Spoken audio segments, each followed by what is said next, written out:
इसने शुरुआत की थी और आज ऐसा है कि एक दिन में 3 देशों की यात्रा करने लगी है। इतनी जगह इसको बुलाया जाता है। इसने जिस तरह से अपने आप को ऊंचाइयों तक पहुंचाया है वो बहुत ज़्यादा काबिल तारीफ है।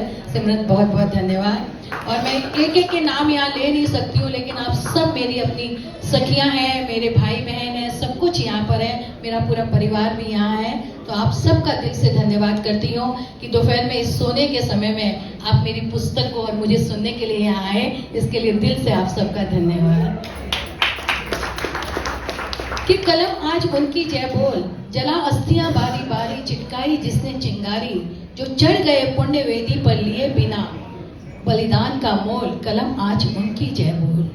अंधा चकाचौंध का मारा क्या जाने इतिहास विचारा, साखी है उनकी महिमा के सूर्य चंद्र खगोल भूगोल, कलम आज उनकी जय बोल, कलम आज उनकी जय बोल। आओ आज मिलकर हम सब याद करें उन जवानों को, इतिहास भी जिन्हें भूल चुका है, ऐसे अमर जवानों को, ऐसे अमर जवानों को। बहुत खूब कि जो भरा नहीं भावों से और बहती जिसमें रसधार नहीं, वह हृदय नहीं पत्थर है, जिसमें स्वदेश का प्यार नहीं, स्वदेश का प्यार नहीं।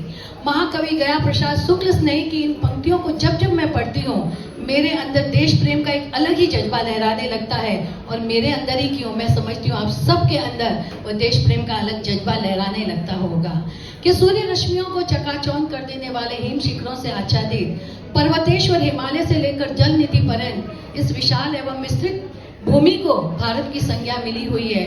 और यहीं पर पल्लवित व पुष्पित हुई विचारधाराएं, आचार विचार और रहन सहन के माध्यम से हमें एक ऐसी संस्कृति मिली जिसके बल पर भारत को विश्व गुरु की उपाधि मिली।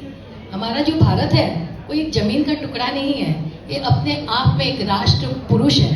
हिमालय इसका मस्तक है तो कन्याकुमारी इसके चरण है, अरावली की विशाल पर्वत श्रृंखलाएं इसके गले का हार है, तो गुजरात और बंगाल दो इसकी विशाल भुजाएं हैं, तो मध्य प्रदेश इसका दिल है, कश्मीर इसके भाल का तिलक है, तो सागर इसके चरणों को धोता है। हमारी परंपराएं महान, हमारी संस्कृति महान, हमारी विरासत महान। हम आज तक इतिहास में हमने क्या पढ़ा? हमें इतिहास में सिर्फ ये पढ़ाया गया कि अकबर महान था, औरंगजेब के बारे में, मुगलों के बारे में कि 800 वर्ष तक मुगली अत्याचारों का तांडव होता रहा और 200 वर्ष तक अंग्रेजों ने अपने शासन काल में फूट डालो और राज करो की नीति से हमें आपस में एक दूसरे से अलग कर दिया। लेकिन हमारा भारत क्या उतना ही है? 1000 वर्ष का ही है? हमारा भारत बहुत बहुत पुराना है, 50,000 वर्ष पुराना हमारा इतिहास है। क्यों नहीं उस इतिहास को हमें पढ़ाया जाता जहाँ जाकर हमें ये गर्व महसूस हो कि हम किनकी संतान हैं? क्यों नहीं पढ़ाया जाता पाणिनि के बारे में, इतने बड़े व्याकरणाचार्य थे? क्यों नहीं पढ़ाया जाता कणाद के बारे में जिन्होंने 2500 साल पहले परमाणु के बारे में हमें बताया था?